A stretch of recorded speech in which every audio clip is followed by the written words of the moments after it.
Re-bienvenue à Laisser les bons plats rouler. La session universitaire est finie, donc je recommence les vidéos. Je vais faire une nouvelle série de capsules qui va durer d'ici jusqu'à la fin de l'automne. Donc je vais faire environ une capsule par semaine pour vous montrer un peu mes recettes préférées, les trucs que j'ai apprises au fil du temps. Et puis vous faire découvrir de nouvelles recettes, de nouveaux repas que vous allez pouvoir faire facilement chez vous à la maison. Aujourd'hui, ce qu'on se fait, c'est un sushi que j'ai nommé le sushi Furman. Bon, je vous explique. Quand j'étais jeune, j'étais habitué d'aller avec mes parents dans le Myland, ce quartier historique-là, wow, légendaire. On allait tout le temps au Bagel Furman, hein, le Bagel Furman, où ils font les meilleurs bagels au Québec, qu'on se le dise. Puis, tant qu'à aller là, ce qu'on faisait, c'est qu'on achetait du saumon fumé, des cordes, des oignons, fromage à la crème, puis on allait sur le Mont-Royal, faire un petit pique-nique sur le Mont-Royal, puis on se faisait un bagel, saumon fumé, fromage grand. Bref, c'était une tradition familiale, ok? Donc aujourd'hui, ce que je vais faire, c'est que je vais faire un sushi. Je vais mettre tous les éléments que j'utilisais dans le bagel, que je vais mettre dans le sushi. Puis je vais le faire frire avec du sésame. Donc on va vraiment avoir l'esthétique du bagel, mais avec un sushi. Donc à vos marques, prêts. D'abord, c'est sûr que j'ai pas fait, je ferai pas le riz dans cette capsule-là. Je l'ai fait préalablement, le riz. Mais les étapes du riz, en fait, c'est ton riz de type Calrose. C'est important que tu le rinces, ok? Faut que tu rinces ton riz pour décoller l'amidon, en fait, du grain de riz. Puis, il faut que tu rinces dans l'eau jusqu'à temps que l'eau devienne claire. Okay? À ce moment-là, ton riz va être prêt à faire cuire. Moi, personnellement, j'ai un cuiseur à riz chez nous maintenant, donc j'ai fait cuire mon riz dans cet appareil-là. Puis, je vous le conseille fortement. Pour de vrai, vous sauvez du temps, de l'embarras, puis beaucoup de vaisselle. Donc, une fois que vous avez attendu le 15 minutes, en fait, après la cuisson dans le cuiseur à riz, tout ce que vous avez à faire par la suite, c'est vraiment de venir faire un mélange de vinaigre de riz. Il en vend au supermarché un mélange déjà fait avec le sucre et le sel. Le taux d'acidité est parfait, la saveur va être parfaite et tout. Vous faites en fait, là, vraiment, là, c'est vous mettez votre riz cuit dans un contenant assez grand pour être capable de le brasser. Je vous conseille d'utiliser une maryse pour séparer les grains, hein, pour pas écraser le riz. Il faut vraiment pas que le riz soit cassé. Donc vous séparez le grain avec une maryse, puis par la suite vous utilisez en fait la moitié de votre soluté. Vous le brassez, par la suite vous prenez un linge, vous le trempez dans l'eau, on les sort comme du monde, puis par la suite vous le mettez sur votre riz 15 minutes. Par la suite, après les 15 minutes, vous enlevez le linge, vous rebrassez le riz, vous mettez le reste du soluté, puis par la suite, vous remettez votre linge pour qu'après ça, l'excédent d'humidité soit absorbé par le linge humide. Par la suite, c'est certain que vous avez un riz parfait à sushi. Maintenant que le riz à sushi est fait, un des plus gros effets, c'est vraiment la mise en place des éléments que vous allez mettre dans votre sushi. Nous, ce qu'on va faire au début, c'est qu'on va couper des échalotes françaises et des cordes pour aller rechercher justement les éléments qui étaient dans le bagel au saumon fumé, fromage à la crème, durant ces journées chaudes d'été de mon enfance. Premièrement, ce que je vais faire, c'est de la brunoise avec mes échalotes françaises, puis par la suite, je vais utiliser des cordes et je vais les hacher.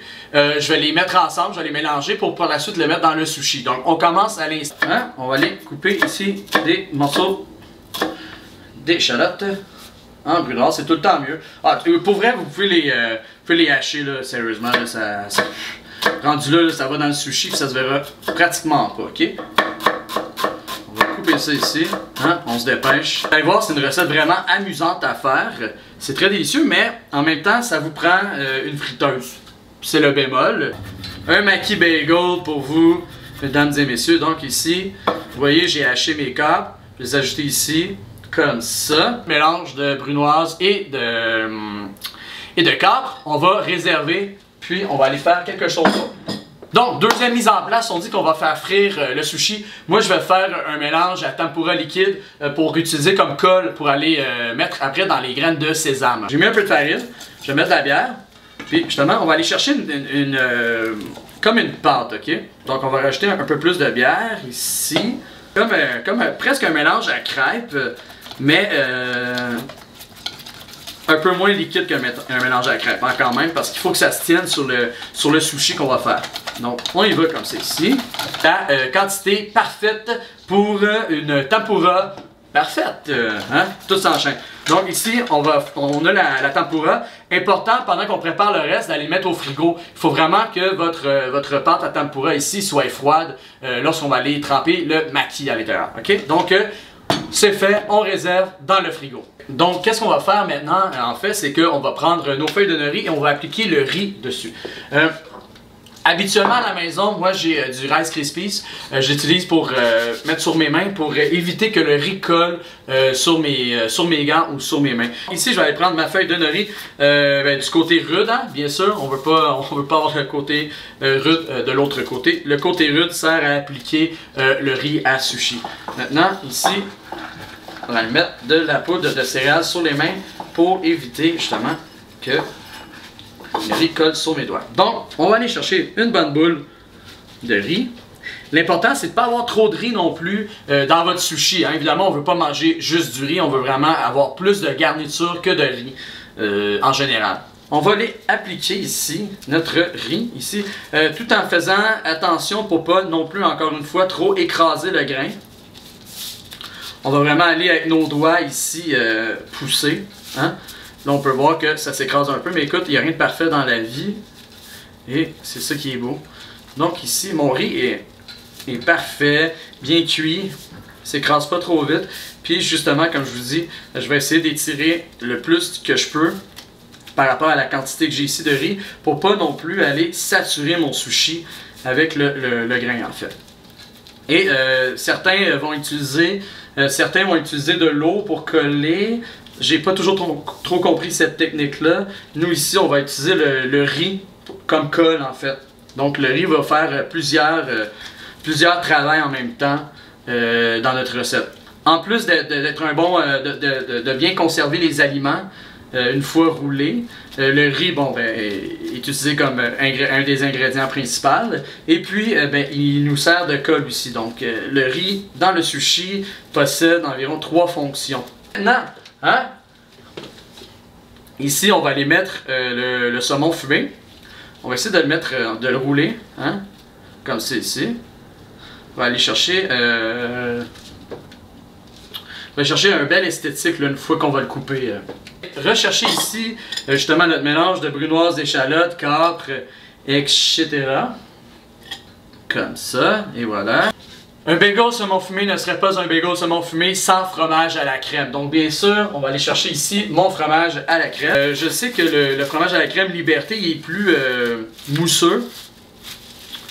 Tandis que ici, ce qui est le fun avec le fromage à la crème Philadelphia, c'est qu'il est un peu plus ferme. Donc plus facile à mettre dans un sushi en général. Mais là n'est pas mon intention de faire de la publicité. Mais je vous dis juste que ça peut être vraiment génial d'avoir du fromage à la crème de cette sorte-là pour réaliser cette recette-là. Ici, j'ai mon fameux tapis à sushi. Je vais aller prendre ma feuille de nori, l'appliquer ici. Ici, maintenant, aller tout simplement le rouler. Donc, on roule comme ça ici. Hein? On va aller relever le tapis à sushi à chaque fois qu'on va avancer. Il faut aller chercher une forme égale. Vous voyez ici, ma colle elle est là. Donc, je vais pouvoir maintenant, par la suite, presser mon sushi comme ça. Et voilà, ça va coller. Bien sûr, quand on l'ouvre, on peut voir encore une petite séparation pour être sûr de rouler son sushi efficacement puis que ce soit uniforme partout. On va le rerouler. Voilà, ici, j'ai mon sushi déjà roulé. Ça n'a pas pris de temps. On va le mettre de côté. Bien sûr, la mayo épicée n'est pas un ingrédient qui fait partie, admettons, de cet univers culinaire-là dont je vous parle par rapport au bagel, puis admettons, mon expérience quand j'étais jeune. Toutefois, c'est vraiment un condiment qui est à la mode en fait avec les sushis. Donc on va le faire quand même, une petite mayo épicée pour accompagner ça. De toute façon, avec un sushi frit, mayo épicée, c'est tout le temps 2 éléments qui sont pratiquement inséparables. J'utilise la pâte de sriracha. Moi, je vais utiliser la pâte de sambal oelek. Ici, je vais en mettre un petit peu hein, dans ma mayonnaise ici comme ça. Comme vous pouvez voir ici, et voilà. Puis par la suite, je vais aller mettre un petit peu de sirop d'érable. Cette recette-là, c'est pas un secret. Je veux dire, quand vous allez dans les restaurants à sushi, pour les mayo épicés, souvent c'est une recette. Parfois même, il y en a qui mettent du gingembre mariné. Donc, et voilà ici. On va aller brasser ça, comme ça. On va brasser ça ici. On va aller chercher ça. Puis ça aussi, on va aller réserver ça dans le frigo, hein, bien sûr, pour que ça reste frais lors de la dégustation romanesque.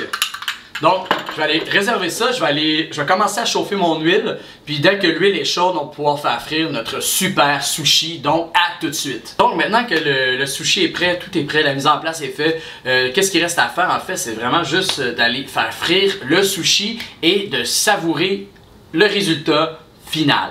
Je vais aller couper ici mon maki en deux, ok? On coupe le maki en deux ici. Donc, on y va, on trempe ici notre sushi dans la tempura liquide. On va aller mettre ici. Le deuxième morceau ici. Comme ça. Et ici, on va aller vraiment mettre des sésames partout uniformément sur le sushi. OK? Pour aller chercher justement l'esthétique et la texture du bagel qu'on est habitué d'avoir. Donc, allons-y. Et maman, le temps de faire frire nos super sushis. Donc, allez hop. Dans le bain, directement. J'ai hâte de vous montrer le résultat, c'est tout simplement décalant. Puis pendant ce temps-là, pourquoi pas savourer une excellente bière, hein, pour attendre le résultat final. Là, j'ai pas un angle de caméra ici, mais c'est tout simplement trop sexy. Ça va être délicieux. Écoutez, tu trempes ton sushi frit avec le sésame dans la mayo épicée. Ah, oh, c'est parfait. Woo! Ok, on l'a eu, on l'a. Parfait. Donc, voilà. Donc, j'ai mes sushi bagel ici. Hein? Gracieuseté de Simon. Le sushi Fairmount. Donc, on va couper ici. Là. Oh, complètement sexy. Pour de vrai, là. Pour de vrai, là. Complètement sexy. Ici, nos sushis. Je vais vous prendre une belle photo tantôt. Il va être sur mon site internet de radimedia.ca. Comme ça. J'ai mon super sushi bagel ici. Ici, je vais avoir ma mayo épicée. Que je vais mettre comme ça ici. Puis, ben, qui dit sushi, hein, on n'a pas le choix de penser à la pâte wasabi, ok? Mais on va se faire quelque chose d'agréable, ok? Un petit montage, là, pourquoi pas. Okay. Ce qui est fun avec le wasabi, c'est que c'est comme de la plasticine. Ça nous rappelle notre enfance. Fait que, on va juste à le faire. Ben, premièrement, on va laver le couteau ici, hein. Puis, on va se faire une ligne comme ça, puis on va aller faire un petit montage comme ça. On va aller chercher style plus feuillage, nature. On va le prendre. Hein? On va se le mettre ici comme ça. Puis, par la suite, ben, c'est tout le temps le fun d'avoir un petit peu de gingembre avec notre super sushi. Donc, on va aller chercher ça ici. Oh, et voilà, comme ça. Et voilà. Et voilà, c'était mon sushi bagel que je vous présentais pour la première capsule de cette prochaine série qui va durer, comme je vous dis, de maintenant à... je voulais y aller juste arrêter en automne, mais je pense que vraiment je vais faire comme let's go, on y va, on commence aujourd'hui, puis je vais faire une capsule par semaine, puis on va le faire jusqu'au mois de décembre en fait, avant Noël. Donc sûrement que la dernière capsule avant Noël va être une idée folle de repas pour le temps des fêtes. Alors, encore une fois, merci d'avoir été là à laisser les bons plats rouler. Merci d'avoir regardé ma vidéo. N'oubliez pas d'aller visiter mon site web. Je commence à le monter, il est bientôt fini. Une capsule s'en vient bientôt pour vous présenter les nouveaux produits Radimedia. Sinon, les lives Facebook, à partir du début septembre, on recommence ça. Je pensais les faire probablement comme les dimanches soirs.